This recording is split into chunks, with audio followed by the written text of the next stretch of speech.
quel message tu veux transmettre aux enfants? Déjà, avant de transmettre aux enfants, le message que je veux transmettre d'abord aux parents, à tout le monde, à notre gouvernement, aux parents, à tous, c'est que nos enfants méritent d'avoir des héros qui leur ressemblent. Aux enfants, je veux que le livre soit pour eux un support d'apprentissage. Le livre a une richesse. Vous lisez des livres, vous saurez d'où vous venez, vous saurez qui vous êtes, qu'on apprenne aux enfants que la richesse est dans les livres.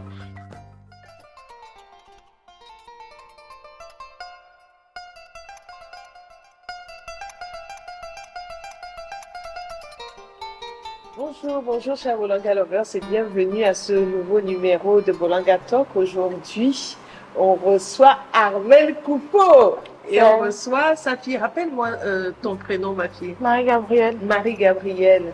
Merci d'avoir accepté notre invitation. C'est un plaisir pour moi. En tout cas, chez Bolanga Talk, on échange à bâton rompu sur la littérature africaine jeunesse. Et c'est à cet effet que vraiment je suis honorée que tu aies accepté notre invitation, vu toute la belle œuvre que tu produis au quotidien. Et justement, tu es avec ta fille, et c'est d'ailleurs ma première question. C'est parce que c'est vraiment une spécificité de ton organisation, avoir ta fille comme cofondeur. Explique-moi, comment ça s'est passé? Oui, effectivement, j'ai choisi d'avoir ma fille comme cofondeur parce que elle a été le déclic. Tout a commencé avec elle. Tout a commencé avec un mot d'enfant, comme j'aime souvent le dire, une question comme ça qu'elle m'a posée un banal soir en 2018 où elle était devant la télé. Elle regardait Ladybug, et Ladybug et Chat Noir, et elle m'a demandé pourquoi ses cheveux ne sont pas aussi lisses que pour Marinette. Marinette, c'est l'héroïne qui est dans ce dessin animé-là. Et moi, cette question était comme une percute pour moi. Moi, éditrice de formation, de professeur et de passion, je me suis dit, ma fille, qu'est-ce qu'elle regarde? Elle regarde des dessins animés, elle regarde Barbie, elle regarde Ladybug, elle regarde Bienvenue chez les Loud, elle lit des livres comme Le Petit Chaperon Rouge, etc. Et elle n'existe pas dans les contenus qu'elle regarde en fait. Et puis ça crée des biais de confiance en soi, des biais d'estime de soi, et avec un imaginaire tourné vers l'ailleurs. Et je me suis dit, il y a quelque chose à faire parce que tout comme elle, les enfants africains partout dans le monde sont exposés aux contenus dans lesquels ils ne sont pas. Et donc c'est pour ça que j'ai créé Adinkra, la maison d'édition, et je me suis dit, puisque ça part d'elle, il faudrait que cette aventure se fasse avec elle. C'est ça. En fait. Chapeau. Merci. Et toi alors, ma fille, comment est-ce que tu te sens depuis le début? Il y a eu combien de temps entre sa question c'était en 2018, nous sommes en 2025, mais l'entreprise existe elle-même légalement bien structurée depuis 2021. D'accord. Alors comment tu te sens dans cette aventure avec maman? Comment est-ce que tu le vis? Ben, je vis très bien. C'est une très belle aventure que je vis avec elle. J'apprends beaucoup, je découvre beaucoup de choses, des cultures différentes.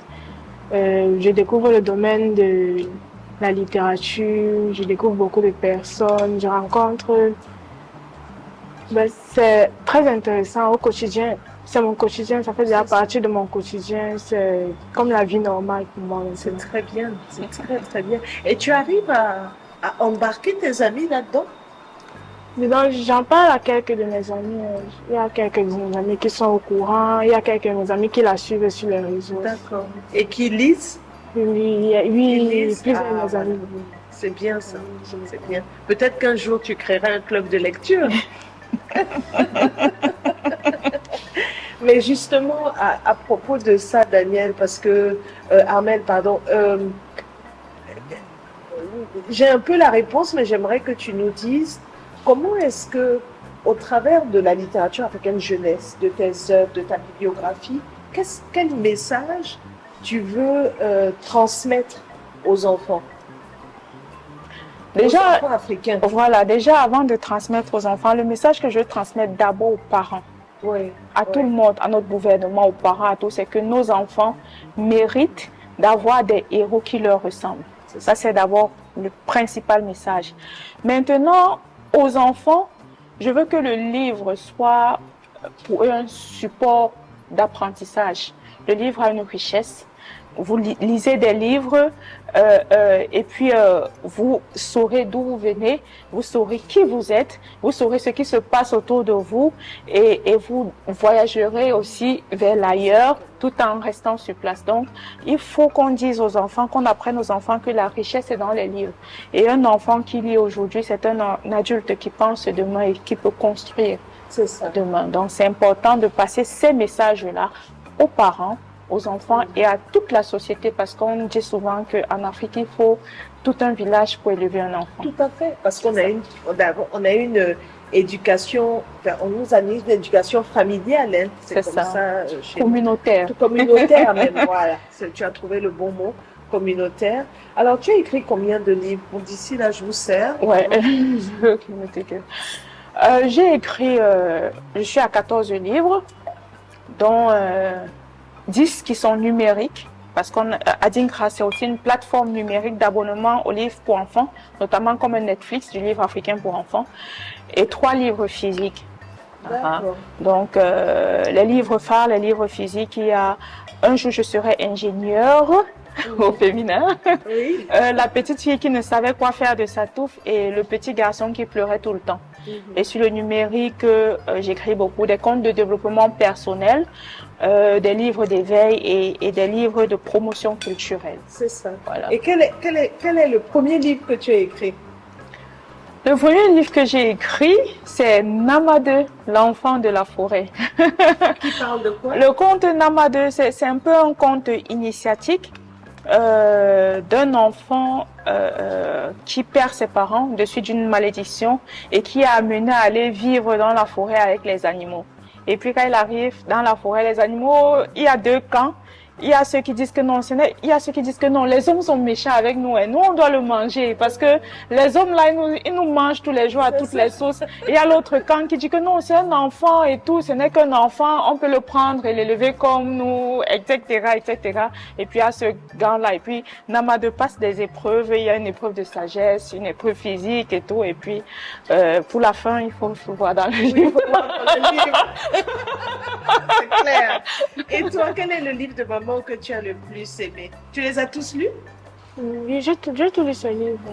Mon livre préféré, d'après moi, c'est La petite fille qui ne savait quoi faire de sa touffe. Ah, J'aime, parce que moi-même, personnellement, j'ai beaucoup eu des problèmes avec mes cheveux. J'ai beaucoup une fixation sur mes cheveux, donc ça m'a beaucoup plu. J'aime beaucoup cette thématique. J'aime beaucoup. Et elle est valable même pour les adultes. Mais tu sais, nous, les adultes d'aujourd'hui, on a été des enfants d'hier qui ont été aussi mangés à la même sauce. Ça veut dire qu'il y a un gap d'estime de soi sur des générations qui s'est creusé avec tout ce qu'on a vécu comme colonisation, tout ce qu'on a ingurgité comme contenu qui venait d'ailleurs. Exactement. C'est une problématique sur plusieurs années, hein, sur des siècles même, si on peut dire comme ça. Voilà. Et en parlant de contes, alors là, tu viens d'éditer, je pense que c'est la dernière œuvre que tu as éditée, Contes et légendes du Cameroun, 50 proverbes de la forêt. Est-ce que tu peux nous en dire plus? Oui, Contes et légendes du Cameroun et 50 proverbes de la forêt, c'est un livre d'Alain Béling Kumba. Il est avocat au barreau de Paris, mais surtout il est fils de ses pères, parce que son père, qui est Dominique Béli-Kumba, qui a vraiment fondé l'éducation au Cameroun. Vous vous souvenez, une époque, il y avait les contes du Cameroun au programme, c'est son père. Et son grand-père qui était aussi un conteur hors pair, voilà. Et donc lui, il a souhaité perpétrer l'héritage de ses pères et faire ce pont de transmission avec la jeune génération. C'est pour ça qu'il a écrit ce recueil qui est composé de 15 contes patrimoniaux, vraiment les contes patrimoniaux avec Oulou la tortue, Zé la panthère, Avembe le grand singe, etc. Avec 50 proverbes de la forêt pour permettre à nos enfants de vraiment se réimmerger, voilà, dans cette tradition du conte pur patrimonial là. Et derrière, il y a un dossier pédagogique qui accompagne ça, qui est fait par José Mélie Abadjan, qui est inspectrice pédagogique de français et critique littéraire, qui a fait un très beau dossier pédagogique qui accompagne ce livre pour aider les enseignants et tout. C'est ça. Donc nous, on espère que ça va se retrouver au programme parce que c'est vraiment très bien travaillé, très bien fait pour édifier nos enfants. On aimerait que le maximum d'enfants camerounais d'abord puissent lire ce livre. Et c'est à travers les programmes scolaires que ça peut se réaliser en fait. Exactement. En tout cas, chers Bolanga Lovers, je vous recommande ce livre parce que effectivement, ça peut être une très belle animation. Ça peut être une très très belle animation à l'école, donc les éducateurs, les parents, même à la maison. À la maison, surtout à la maison, voilà. Il faut créer des moments de qualité. Tout à fait. Les enfants lisent des contes, ils se le racontent, ils en créent d'autres, etc. Et c'est comme ça que la magie opère et grandit, voilà. Tout à fait, tout à fait. En tout cas, merci. Merci. Nous, chez Bolanga, on est vraiment honorés de pouvoir distribuer tes livres. Donc, je rappelle que les livres d'Armel Foucault et ceux qui sont édités chez Adinkra sont disponibles. Les livres physiques, enfin papier, si je peux dire ça comme ça, sont disponibles à votre librairie en ligne Bolanga, ainsi que le dernier. Et bien entendu, chez Adingra, enfin la collection Adingra elle-même, vous trouverez donc tous les livres numériques disponibles. Merci d'être venue. Merci beaucoup ma fille et je t'attends. Je participerai à ton premier club de lecture. D'accord? Merci et puis écoutez, on boit un verre. Ah ouais. Et merci, au revoir et à bientôt. À la santé.